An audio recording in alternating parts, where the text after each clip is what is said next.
ప్రియమైన దేవుని బిడ్లారా, ప్రభువైన యేసుక్రీస్తు నామములో మీ అందరికీ వందనాలండి. దేవుని మహాకృపను బట్టి దేవుని చిత్త ప్రకారంగానే ఇక్కడికి వస్తున్నాము.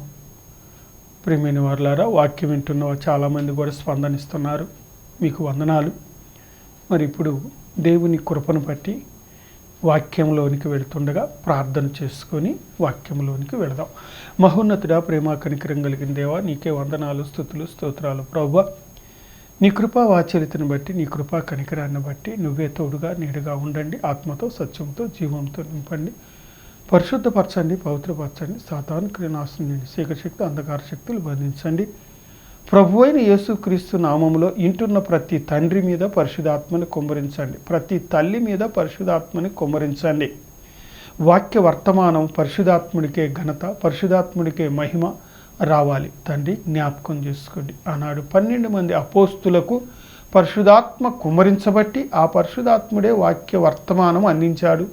ఆ పరిశుద్ధాత్ముడే స్వస్థతలు చేసి ఉన్నాడు. అట్టి విధంగానే ఈ దీనుడను నీ సిలువు సాటున మరుగుపరుచుకొని నీ బిడ్డలకి వాక్య వర్తమానం నువ్వే అందించి మహిమ, ఘనత, ప్రభావాలను పొందుకోమని నా ప్రభుని ప్రియ కుమారుడైన యేసుక్రీస్తు ప్రభు పేరిట అడుగుతున్నాము తండ్రి, ఆమేన్. చూడండి ప్రియమైన దేవుని బిడ్డలారా, ఇక్కడ మనము అపోస్తుడైన పౌలు కొరింథీ మొదటి లేఖనము రాసినప్పుడు ఆ మొదటి లేఖనములో ఉన్న స్త్రీలకు, పురుషులకు పరిశుద్ధాత్మను బట్టి రాశాడు. ఆయన రాసిన ప్రతి పత్రిక పరిశుద్ధాత్మ లేకుండా రాయలేదు, పరిశుద్ధాత్మను బట్టే రాశాడు.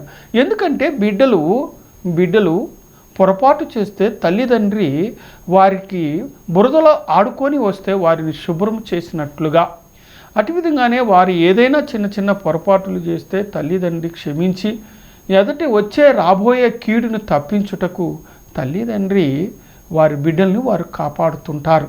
మరి అటు విధంగానే క్రైస్తవాను బిడ్డలు ఎలా ఉండాలి, వారి ప్రవర్తన ఎలా ఉండాలి అనేది ఇక్కడ ఎంతో ప్రేమ కలిగి పరిశుద్ధాత్మను నింపుకున్న అపోస్తుడైన పౌలు దేవుని ప్రేమను బట్టి ఈ కొరింథీ సంఘానికి మొదటి లేఖనము రాస్తున్నాడు. చూద్దాం. కొరింథీ మొదటి పత్రిక 11వ అధ్యాయము 4వ వచనం. ఏ పురుషుడు తల మీద ముసుగు వేసుకొని ప్రార్థన చేయనో లేక ప్రవచించునో ఆ పురుషుడు తన తలను చాలండి. చూడండి ప్రియమైన దేవుని బిడ్లారా, ఇక్కడ కొరింథీ అను సంఘములో కొంతమంది పురుషులు చేస్తున్న ఒక క్రియ, స్త్రీలాగే పురుషులు కూడా తలకి ముసుగు వేసుకొని ప్రార్థన చేస్తున్నారు. ఆ ప్రార్థనకి ప్రతిఫలము రాదు, అలాగే అది పురుషుడు చేయాల్సిన ఒక లక్షణము కాదు. ప్రియమైన వారులారా, మోషే ఎందుకని ముసుగు వేసుకున్నాడా? ఎప్పుడు వేసుకున్నాడు? సినాయి పర్వతం మీద దేవుడైన యెహోవాతో మాట్లాడినప్పుడు 10 ఆజ్ఞలు రాతి పలకల మీద రాసినప్పుడు ఆయన 40 రోజులు ఆయనతో ముఖాముఖిగా మాట్లాడగా వారు ఇశ్రాయేలీయుల ప్రజలకు వచ్చి, ఎవరు? మోషే గారు వచ్చి, ఆ మోషే గారు చక్కగా ఇశ్రాయేలీయుల ప్రజలకు వివరిస్తుండగా ఆయన ముఖము తేజరిల్లగా ముసుగు వేసుకో అని ఇశ్రాయేలీయుల ప్రజలు చెప్పారు. దాని రిఫరెన్సు నిర్గమకాండము 34, 33, 35 వచనాలు. అయితే దీనిని వివరించుకుందాం. ఎందుకని ఆనాడు సినాయి పర్వతం మీద మోషే దేవుడైన యెహోవాతో ముఖాముఖిగా మాట్లాడాడు కనుక అప్పుడు ముసుగు వేసుకోలేదు. ఎప్పుడు వేసుకున్నాడు? ఇశ్రాయేలీయుల ప్రజలకు ఆయన తీసుకొచ్చిన 10 ఆజ్ఞలను విడమర్చి విప్పి చెప్పేటప్పుడు, ఆయన ఆజ్ఞలను ప్రకటించేటప్పుడు అప్పుడు ఈ ప్రజలు వేసుకోమన్నారు. కానీ దేవుడైన యెహోవా ముసుగు వేసుకోమని చెప్పల, ప్రజలు వేసుకోమన్నారు. ఎందుకని? అయ్యా, నీ ముఖము తేజరిల్లుచున్నది, నీ మీద వెలుగు ఉన్నది, మేము నిన్ను చూడలేకపోతున్నాము కనుక దయచేసి మా నిమిత్తము వేసుకో అన్నట్లుగా మాట్లాడారు. కానీ వారు ముసుగు వేసుకోలేదు. దేవునితో మాట్లాడేటప్పుడు ముసుగు మోషేకు లేదు. ప్రియమైన వారులారా, అట్లాగే అట్లాగే ఇక్కడ ప్రజలు వేసుకోమన్నారు కనుక, ఇశ్రాయేలీల ప్రజలు వేసుకోమన్నారు కనుక మోషే యొక్క ప్రవర్తన, మోషే యొక్క పవిత్రత, మోషే యొక్క మీద ఉన్న వెలుగుని చూశారు కనుక వారు చూడలేక వేసుకోమన్నారు. మరి దేవుణ్ణి చూడగలరా? మోషేనే చూడలేని వారు దేవుణ్ణి ఎలా చూడగలరు? కనుక ఆ వెలుగునే వీరు చూడలేకపోయారు. అందుకని ముసుగు వేసుకోమని ఇశ్రాయేలీల ప్రజలు చెప్పారు, కానీ వేరొకరు చెప్పలేదు. అది దేవుని చిత్తము కాదు. మనుషులకి వెలుగు ఎక్కువైంది కనుక చెప్పాడు, పరిశుద్ధాత్మ ఎక్కువైంది కనుక చెప్పాడు. అలాగే ఇంకో మాట చూసుకుందాం. ఇక్కడ 5 చూడమ్మా. ఏ స్త్రీ తల మీద ముసుగు వేసుకొనక ప్రార్థన చేయునో లేక ప్రవచించునో ఆ స్త్రీ తన తలను అవమానపరచును. చూడండి ప్రియమైన దేవుని బిడ్డలారా, మరి ఈ రోజుల్లో సేవకురాండ్లు అని చెప్తున్నారు, కానీ సేవకురాండ్లు అనేవారు పుల్పీట్ మీద కూడా ముసుగు వేసుకోవటం లేదు. ముసుగు వేసుకోవటలా. ముసుగు వేసుకొనకుండా వారు పుల్పీట్ ఎక్కి సువార్తని ప్రకటించుతూ దేవుని నామాన్ని అవమానపరుస్తున్నారు. ప్రియమైన వారులారా, మరి పల్లెటూరుల్లో చేలో పనికి వెళ్ళేవారు, పంట భూమిలో పని చేస్తానికి వెళ్ళేవారు, వాళ్ళు పైట సెంగు తలకు వేసుకుని కట్టుకుంటే వారు ఎంత బరువు మోసినా, అలాగే వారు ఎంతసేపు చేలో పని చేసినా ఆ పైట సెంగు వేసిన తల మీద వేసి ఆ తల చుట్టూ చుట్టుకున్న చుట్టును బట్టి అది ఊడనే ఊడదు. మరి నువ్వు ఎందుకని వేసుకోవట్లేదు? ఎవరిని అవమానపరుస్తున్నావు? నా తండ్రి అంటున్నావు, నా దేవుడు అంటున్నావు. మరి దేవుడైన యెహోవా కుమారుడైన యేసుక్రీస్తుని తండ్రి అంటున్నావు, మరి రక్షకుడు అంటున్నావు, అలాగే నా ప్రాణప్రియుడు అంటున్నావు. మరి సంఘము స్త్రీకి పోల్చబడింది. సంఘము స్త్రీకి పోల్చబడింది. ఆ సంఘములో ఉన్న స్త్రీ మరి దేవుని కుమారుడైన ప్రభువైన యేసుక్రీస్తుని ఏమంటుంది? నా రక్షకుడు అంటుంది. అలాగే నా ప్రాణప్రియుడు అంటుంది. ప్రాణప్రియుడు అంటే భర్త. ప్రాణప్రియుడు అంటే భర్త. మరి ఆ భర్తకి అవమానం తెచ్చేటట్లుగా ఉంటున్నావా? ఘనత తెచ్చేటట్లుగా ఉంటున్నావా? పెళ్ళికి ముసుగు వేస్తారు. పెళ్ళికి ముసుగు వేస్తారు. ఆ ముసుగు ఎవరు తీస్తారు? పెండ్లి కుమారుడు తీస్తాడు. మరి నీ పెండ్లి కుమారుడైన ప్రభువైన యేసుక్రీస్తు నీ ముసుగుని తీసేటట్లుగా నీవు ఉంటున్నావా? ముసుగు తీసి నీవు గంతులు వేస్తున్నావా? మేము నిన్న నందిగామ వెళ్తే, నందిగామలో ఒక దగ్గర సువార్త చేస్తానికి వెళ్తే నేను ఒక తల్లిని అడిగాను. పెద్ద వయసే, ప్రాస్ట్రమ్మ గారు. అవన్నీ ఒట్టి మాటలేండి, తీసేయండి. చూడండి ఎంత సులకనగా తీసివేస్తున్నారు. ప్రభువైన యేసుక్రీస్తు 10,000 మందిలో నా ప్రియుడు, అతి శ్రేష్ఠుడు, 10,000 మందిలో నేను గుర్తిస్తున్నాను అంటున్నావు. అది ఎవరు గుర్తిస్తారంటే ఒక భర్తని భార్య గుర్తిస్తుంది, భార్యని భర్త గుర్తిస్తాడు. మరి అంత గుర్తిస్తున్న నీవు, నీ రక్షకుడుగా అంగీకరించిన నీవు, నీ మేలి ముసుకుని నీవు ఎలాగా స్థిరపరుచుకుంటున్నావా?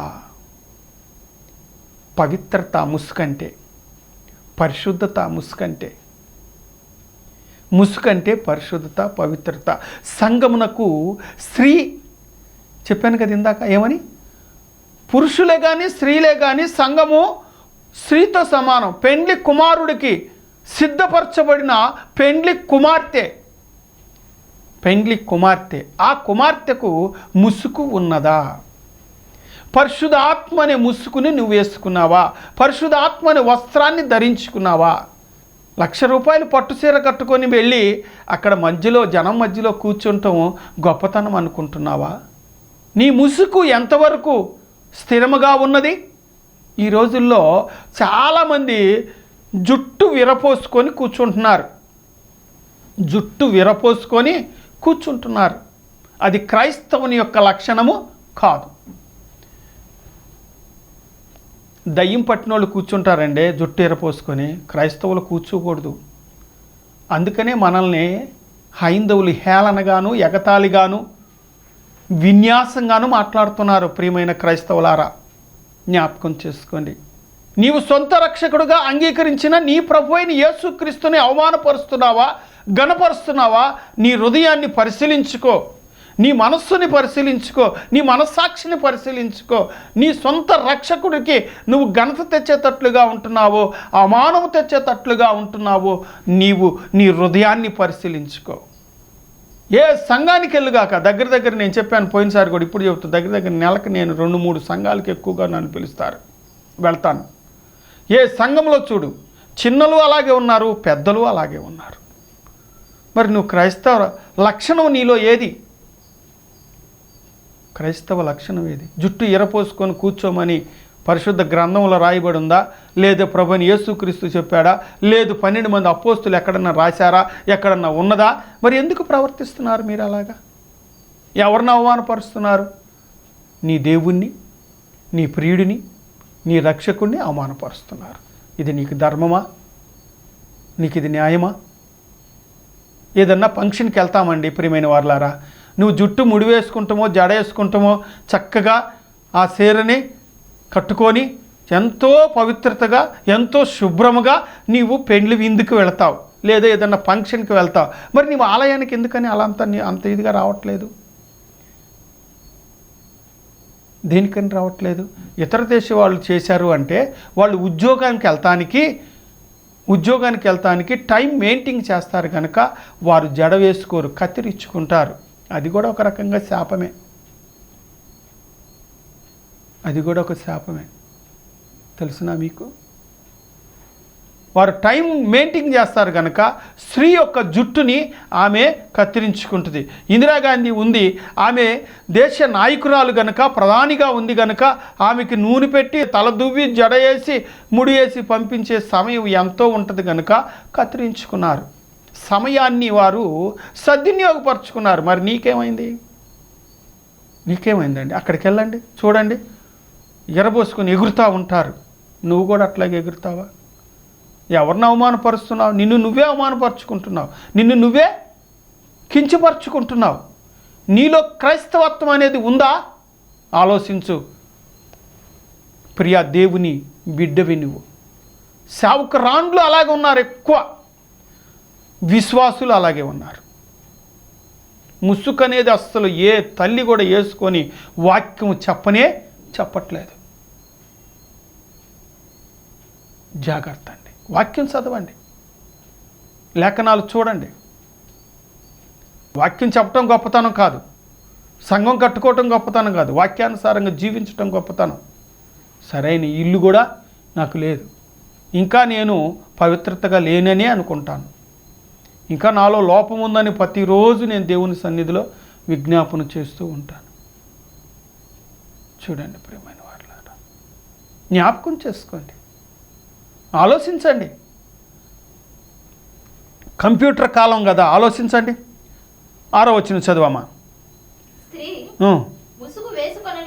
ముసుగు వేసుకోకుండా ఉన్న ఎడల ఆమె తల వెంట్రుకలు కత్తిరించుకొనవలెను. కత్తిరించుకుంటున్నారు చాలామంది, ఇందాక చెప్పాను కదా. చదువమ్మా, పూర్తి చేయి. కత్తిరించుకొనుటైనను సౌరము చేయించుకొనుటైనను స్త్రీకి అవమానమైతే ఆమె ముసుగు వేసుకొనవలెను. ప్రియమైన వారలారా, మరి జుట్టు ఎందుకు కత్తిరిస్తారంటే, కొన్ని సంప్రదాయ కలిగిన వారు, హిందూ ఆచారాన్ని పాటించేవారు, తన భర్త చనిపోతే ఆమె జుట్టు సౌందర్యంగా అందముగా ఉంటుంది, వేరొక పురుషుడు ఆశించుతాడని ఆమెకు గుండు చేసి తెల్ల చీర కట్టించి ఆ గుండు మీద చుట్టుతారు, ఆ బోడి తల మీద చుడతారు. ఈమె పైటి సెంగు చుట్టుకొని వెళ్ళిద్ది. ఎందుకని? ఆమెను ఇంక ఎవ్వరూ వేరే రకంగా చూడరు. అలాగే యదవరాలు వస్తే దరిద్రము అని అంటగట్టింది హైందవులే. అలాగే ఈ స్త్రీని అందముగా ఉంటే ఎవరైనా ఆశిస్తారు, ఆమెని కామక్రోమ మదాశ్చర్యములు కలిగి కోరుకుంటారని, జుట్టు లేకపోతే ఎవరు కోరుకోరని ఆమెకు తెల్ల చీర కట్టి ఆ తల బోడి చుట్టి పంపించేవాళ్ళు బయటికి. ఎందుకని? ఆశ్రయించుకుంటారు, కోరికలు పుట్టవు, అది వారి యొక్క నైజము. పురుషుడికి కూడా భయము పెట్టే మాట చెప్పారు. ఏమని? ఆమె వస్తే దరిద్రం, ఎదవరాలు ఎదురవుతే దరిద్రం అని. చూడండి, ఆమె ఎవరైనా అసహించుకుంటారు. మరి నీవు అసహించుకునే స్థితిలో ఉంటున్నావా? ప్రేమించే స్థితిలో ఉంటున్నావా? ఆదరించుకునే స్థితిలో ఉంటున్నావా? సహోదర ప్రేమతో ఉంటున్నావా? కుమార్తె ప్రేమతో ఉంటున్నావా? ఆలోచించుకోమని అడుగుతున్నాను. ఇంకొక మాట చూసుకుందాం. 7వ వచనం కూడా చదువమ్మా. పురుషుడైతే దేవుని పోలికయు మహిమనై ఉన్నాడు కనుక తల మీద, అదిగోండి, తల మీద ముసుగు వేసుకొనకూడదు. ఇశ్రాయేలీయుల మాటను బట్టి, ఇశ్రాయేలీయుల యొక్క భయమును బట్టి మోషే వేసుకున్నాడు. స్త్రీ పురుషుని మహిమ అయి ఉన్నది. ఎందుకని? పురుషుణ్ణి మహిమపరచటం అనగా ప్రభు అయిన యేసుక్రీస్తుని మహిమపరచటం. ఇందాక చెప్పుకున్నాం కదా, 10,000 మందిలో నా ప్రియుడు, గనుడు, అతి శ్రేష్ఠుడు, అతి సౌందర్యవతుడు, అందగాడు, సుందరాంగుడు, ఘనవంతుడు అని ఎవరు వర్ణిస్తాడంటే ఒక భార్య భర్తని గణపరుస్తుంది. మరి నువ్వు గణపరుస్తున్నావా? అవమానపరుస్తున్నావా నీ భర్తని? పెళ్లి విందుకి నీవు పెండ్లి కుమార్తె వలె సిద్ధపడి ఉంటున్నావా? బుద్ధి కలిగిన కన్నికల వలె నువ్వు ఎదురు చూస్తున్నావా? జ్ఞాపకం చేసుకో. చూద్దాం, ఇంకొక మాట చూద్దాం. 13 చూసుకుందాం. మీలో మీరే ఎంచుకొనుడి. స్త్రీ ముసుకు లేనిదై దేవుని ప్రార్థించుట తగునా? పురుషుడు తల వెంట్రుకలు పెంచుకొనుట అతనికి అవమానమని స్వభావ సిద్ధముగా మీకు తోచును కదా. చూడండి ప్రియమైన వారలారా, ఇందాక చెప్పాను, మళ్ళీ ఇంకోసారి రిపీట్ చేస్తాను. నీ హృదయాన్ని పరిశీలించుకో. ముసుగు లేకుండా నీవు సంఘములో నీవు ప్రవర్తిస్తున్నావు. జాగ్రత్త, నీవు ఎలా ఉన్నావో, నీకు హృదయం ఉంటే, వాక్యము చదివితే, నీవు క్రైస్తవురాలివైతే ఒకసారి నీ హృదయాన్ని పరిశీలించుకో. నీ తండ్రిని గణపరుస్తున్నావా? జ్ఞాపకం చేసుకోండి. ఎలా ఉంటుంది నీ ప్రవర్తన? పరిశీలించుకో, గమనించుకో. క్రైస్తవులు అనేటట్లుగా ఉంటున్నావా? లేకపోతే వాళ్ళు వీళ్ళు ఒకటేనండి అనేటట్లుగా ఉంటున్నావో? నీ హృదయాన్ని పరిశీలించుకో. మరొకసారి చదువమ్మా మాట. 13 మీలో మీరే ఎంచుకొనుడి. స్త్రీ ముసుగులేనిదై దేవుని ప్రార్థించుట తగునా? పురుషుడు తల వెంట్రుకలు పెంచుకొనుట అతనికి అవమానమని స్వభావ సిద్ధముగా మీకు తోచును కదా. స్త్రీకి తల వెంట్రుకలు అద్దుగా. అబ్బా చూడండి, 10 ఎంత చక్కని మాట మాట్లాడాడు. పైటి చెంగు ఇందాక చెప్పుకున్నాం కదా, పంట భూమిలో పనిచేస్తున్న ఒక ఆడ మనిషికి ఆ పైట చెంగు ముడి వేస్తే, తల చుట్టూ చుట్టి ఆమె ముడి వేస్తే, ఆ ముడి ఎంత కష్టపడినా ఆ ముడి అనేది ఊడదు. మరి నువ్వెందుకని అట్లా వేసుకోవట్లేదు? ఈ మధ్య స్త్రీలు ఏం చేస్తున్నారంటే, రాత్రులు నూనె పెట్టుకొని పొద్దున్నే స్నానం చేసేసి తలకి ఆ జుట్టు విరబోసుకొని వెళ్ళిపోతున్నారు. క్రైస్తవులు వీళ్ళు ఎరబోసుకుని వెళ్తున్నారు. ఫ్యాషన్, అదేమనంటే ఫ్యాషన్. ఈయన వద్దంటున్నాడు ఇక్కడ. ఎవరు? పరిశుద్ధాత్ముడు. ఎవరికి కుమ్మరించాడు? అపోస్తలుడైన పౌలుకి. ఏరుకి రాశాడు? కొరింథీ సంఘానికి రాశారు. ఆ సంఘములో ఉన్న విశ్వాసులకు రాశాడు. ప్రియమైన వారలారా, ఆ సంఘములో ఉన్న విశ్వాసుల యొక్క ప్రవర్తనను బట్టి ఆ ప్రవర్తన సరిచేసుకోమని రాశాడు. ఆ ప్రవర్తనని సరిచేసుకోండి. దేవుని కోపానికి మీరు గురి అవ్వద్దు. దేవుని వాక్యానికి మీరు లోబడండి. విశ్వాసులు కదా, క్రైస్తవులు కదా, బైబిల్ 1కి 2 సార్లు చదివినోళ్ళు కదా మీరు. ఏది మరి ప్రవర్తన? ఆలోచించండి, గమనించండి. నిత్య రాజ్యానికి నీవు వారసురాలివి కావాలి అంటే అవమానపరచుకునవద్దు. ఎవరు కత్తిరించుకుంటారో చూసుకుందాం, అది కూడా లాస్ట్లో ఆ మాట కూడా చూసుకుందాం. చూద్దాం, 15వ వచనం చదవమ్మా. స్త్రీకి తల వెంట్రుకలు పైట చెంగుగా ఇయ్యబడిను గనుక ఆమె తల వెంట్రుకలు పెంచుకొనుట. అబ్బా, ఆమెకేంటంట? తల వెంట్రుకలు ఎంతవరకు పెరిగితే అంతవరకు పెంచుకొనుట ఆమెకు ఘనత. లోకరీతిగా అయితే మరి చాలామంది పురుషులు కూడా ఆ స్త్రీ యొక్క జుట్టుని చూసి వర్ణిస్తారు. అలాగే తల్లి కూడా వర్ణించిద్ది బిడ్డని, తండ్రి కూడా వర్ణిస్తాడు, అలాగే అన్నదమ్ములు కూడా వర్ణిస్తారు చెల్లెల్ని, అక్కని. అంటే పొరపాటుగా కాదండి, ప్రేమ అనురాగాలతో, అభిమానముతో, ఆప్యాయతో. ఇంకా కొంతమంది పురుషులు ఉన్నారు, దాని సంగతి మనం పక్కన పెట్టేద్దాం. దుష్టుడికి దుష్టుడు ఆలోచన, అది పక్కన పెట్టేద్దాం, అది మనకు అనవసరం. చూడండి, నీవు ఘనత తెచ్చుకునేటట్లుగా ఉన్నావో అవమానం తెచ్చుకునేటట్లుగా ఉన్నావో చూద్దామా? ఇంకొక మాట, లాస్ట్ మాట చూద్దాం. సంఖ్యాకాండము 5వ అధ్యాయము 18వ వచనం. తరువాత యాజకుడు యెహోవా సన్నిధిని ఆ స్త్రీని నిలువబెట్టి ఆ స్త్రీ తల ముసుకును తీసి రోష విషయమైన నైవేద్యమును అనగా ఆ జ్ఞాపకార్థమైన నైవేద్యమును ఆమె చేతులలో ఉంచవలెను.